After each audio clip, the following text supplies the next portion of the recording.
जय श्री कृष्ण दोस्तों, राधे राधे। आप सभी का फिर से स्वागत है हमारे अपने चैनल लड्डू गोपाल में। दोस्तों, आज मैं बाल गोपाल की, जी हाँ, लड्डू गोपाल की एक ऐसी सत्य लीला आपके सामने लेकर आई हूँ जिसे सुनकर आपकी आंखें भी नम हो जाएंगी। जी हाँ, लड्डू गोपाल की एक ऐसी बाल लीला जिसे देखकर आप हैरान हो जाएंगे दोस्तों। लेकिन उससे पहले आपको बता दूं कि एकादशी पर लड्डू गोपाल को तुलसी चढ़ाना विशेष महत्व होता है। जी हाँ, ये भी सत्य घटना एक ऐसी ही है कि एकादशी पर एक भक्त ने जब लड्डू गोपाल जी पर चढ़ाई तुलसी की माला तो उसके साथ क्या घटित हुआ, तो वीडियो को अंत तक देखना। लेकिन उससे पहले आपको बता दें कि एकादशी के दिन श्री कृष्ण भगवान पृथ्वी लोक पर आकर मनुष्य पर अपना ध्यान केंद्रित करते हैं। जो भगवान को तुलसी अर्पित करता है, भगवान उनके साथ अहित कभी नहीं करते, उनके समय में, बुरे समय में उनका साथ देते हैं। तो आज देरी ना करते हुए ये सत्य घटना शुरू करते हैं। दोस्तों, ये सत्य घटना हमें 50 वर्षीय महिला सुशीला देवी जी ने शेयर की है। सुशीला देवी जी हमें बताती हैं कि उनकी जब शादी हुई थी तो उनकी आयु 18 वर्ष थी। 18 वर्ष की आयु में उनकी शादी होने के पश्चात उनके परिवार में उनके पति, उनकी सासू माँ और उनके ससुर जी थे। शादी होने के बाद उनके परिवार में उनकी जो बड़ी ननद थी, उनकी भी शादी बहुत पहले हो चुकी थी। कुछ दिनों के बाद उनके ससुर जी का देहांत हो जाता है। ससुर जी के देहांत होने के बाद उनके घर में वैसे तो दुख के पहाड़ होते ही हैं, लेकिन अब सारा कार्य उनके पति पर आ जाता है। उनके पति रोज़ दिन रात अपने काम में जुट जाते हैं। सुशीला जी बताती हैं कि जब उनकी शादी हुई थी तो उनके घर में उनके घर वाले लड्डू गोपाल जी की बहुत सेवा किया करते थे। उनकी माँ दिन प्रतिदिन पाठ पूजा किया करती थी। अब उस समय में तो कोई मोबाइल फ़ोन या इंटरनेट की सेवा नहीं थी। वे केवल दूसरों से सुनते, पंडित जी से पूछते और उसी माध्यम से बाल गोपाल की सेवा किया करती थी। अब सुशीला जी को तो इतनी सेवा बाल गोपाल की आती नहीं थी, लेकिन जब वे कहते हैं घर गृहस्थी में बैठ जाता है तो व्यक्ति सब सीख जाता है। अब सुशीला जी कहती हैं कि जैसे ही मेरी अवस्था बढ़ती जाती है, मेरे पैरों में, हाथों में जकड़न होने लगती है। कुछ दिनों के बाद अब मुझे एक लड़की होती है। मुझे लड्डू गोपाल जी की दया से एक सुंदर पुत्री की प्राप्ति होती है। अब सुंदर पुत्री की प्राप्ति होने के बाद मैं अपने बाल गोपाल की रोज़ सेवा करती और अपने घर में लड्डू गोपाल को भोग लगाती और अपनी बेटी का ख्याल रखती। वैसे ही मेरी सासू माँ भी मेरी बेटी का बहुत ख्याल रखती थी, रोज़ उनकी सेवा करती थी बाल गोपाल की, और वह अब खुशनुमे परिवार में थी। मानो हमारे घर में बहुत अच्छा वातावरण हो चुका था। बाल गोपाल की दया से हमें सब चीज़ों की प्राप्ति हो चुकी थी। हमारे घर में सुख शांति थी। मैं जब लड्डू गोपाल को अपने घर में लेके आई थी तो मैं लड्डू गोपाल को ही अपना बेटा मानती थी। अब हमें किसी और संतान की कोई ज़रूरत नहीं थी। सुशीला जी बताती हैं कि कुछ दिन ऐसे ही बीते कि 3 महीने के बाद हमारे घर में एक ऐसी अकाल मृत्यु हो जाती है। मेरी सासू माँ को हार्ट अटैक होने के कारण मेरी सासू माँ भी चल बसती है। अब मानो मेरे पति का तो सुनकर ही बुरा हाल हो जाता है। कुछ दिन के बाद सब वैसा ही चलने लगता है। श्री कृष्ण भी कहते हैं, जब कोई व्यक्ति चला जाता है तो भगवान हमें इतनी शक्ति दे देते हैं कि हम उस दुख को सहन कर पाएँ। अब जैसे ही मेरी सासू माँ के गुजर जाने के बाद मेरे पति को संभालने वाला कोई नहीं होता, तो जैसे तैसे मैं, मेरी बेटी और मेरे पति अपना जीवन व्यतीत करते हैं। अब हमारे परिवार में हम 3 जने ही थे, मैं, मेरे पति और मेरी बेटी और हमारे बाल गोपाल। अब ऐसे ही हम दिन प्रतिदिन अपने बाल गोपाल की सेवा करते। कुछ दिनों के बाद मेरी तबीयत ज़्यादा बिगड़ने लगती है। सुशीला जी बताती हैं कि मेरे पैरों में, हाथों में जकड़न होने लगती है, मानो मैं उठ नहीं पाती, चल नहीं पाती। अब मेरी बेटी भी जैसे तैसे बड़ी होती जा रही थी, मुझे कुछ समझ ही नहीं आ रहा था। तो मैं एक दिन ऐसी इतनी बीमार हो जाती हूँ कि मुझे कुछ समझ ही नहीं आता। सुशीला जी बताती हैं कि मेरे परिवार वाले, मेरे पति और मेरी बेटी ज़्यादा परेशान हो जाते हैं। तभी मेरे पति मुझे दिल्ली के सबसे बड़े हॉस्पिटल में लेकर जाते हैं। वहाँ पर जाकर मुझे पता चलता है कि मुझे बहुत ही गंभीर बीमारी हो गई है। जी हाँ, मुझे असहनीय गंभीर बीमारी हो गई है। मेरा बचना बहुत मुश्किल है। डॉक्टर भी कहते हैं जितना समय है अब आप इनके पास ही निकाल लो, क्योंकि इनके बचने की बहुत कम उम्मीद है। अब मानो मेरा परिवार फिर से टूटने वाला था। मेरे पति को कुछ समझ नहीं आ रहा था, वो क्या करे क्या ना करे। अब मेरे पति का व्यापार में भी काफ़ी घाटा होने लगा था, क्योंकि वो सारा दिन मुझ पर ही ध्यान देते रहते। अपने काम को छोड़कर मुझे कभी दिखा के लाना तो कभी मुझे दवा दिलानी, कभी मुझे डॉक्टर को दिखाना तो कभी कुछ करना। तो मेरे पति का सारा ध्यान मुझ पर। मेरी छोटी सी बच्ची जो अभी 12वीं कक्षा में ही थी, वो अपनी पढ़ाई पर ध्यान न देती, केवल मुझ पर ही ध्यान देती। अब वो घर में सारा काम भी करती, झाड़ू पोछा बर्तन सारा कार्य करती, साथ में मेरे बाल गोपाल जी को भी नहलाती धुलाती।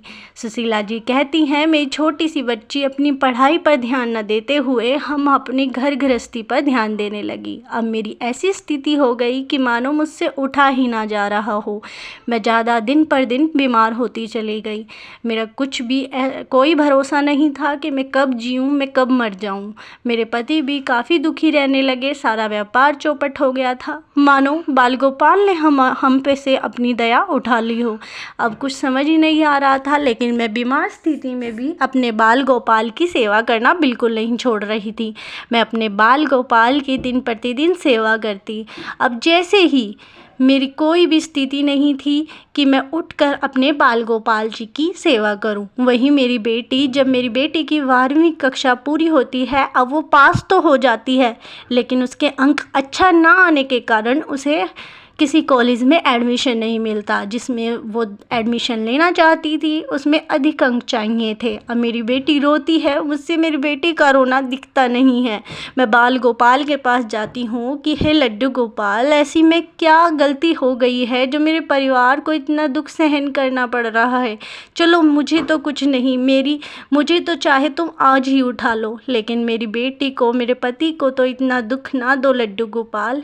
मैं ऐसा कहकर लड्डू गोपाल की रोज़ सेवा किया करती। ऐसे ही दिन बीतते गए। मेरी बेटी भी नाराज़ सी रहने लगी थी, क्योंकि उसका एडमिशन नहीं हुआ था उस कॉलेज में जिसमें उसे चाहिए था। मेरे पति के सारे व्यापार बंद हो गए थे। जो बड़े बड़े व्यापारी थे उन्होंने कहीं और अपना काम शुरू कर दिया था। अब मेरे पति भी बहुत ही दुखी रहने लगे थे। जैसे तैसे हमारे दिन बीतते जा रहे थे। अब एक दिन आता है एकादशी का दिन। एकादशी का दिन आप सभी को तो पता ही है वो कितना महत्व होता है लड्डू गोपाल के लिए। उस दिन श्री कृष्ण भगवान अपने भक्तों पर अपनी दृष्टि जरूर डालते हैं। शायद उस दिन मेरी भी बारी थी।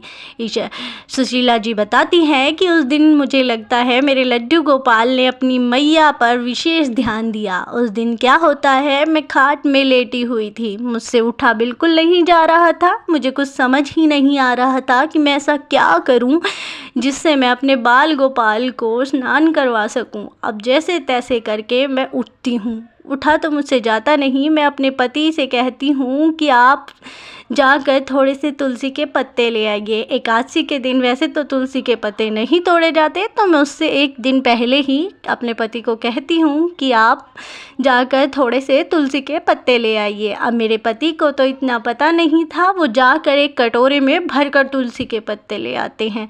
जैसे ही मैं उन तुलसी के पत्तों को देखती हूँ, मैं उन्हें कहती हूँ कि इतने तुलसी के पत्ते का मुझे क्या करना था।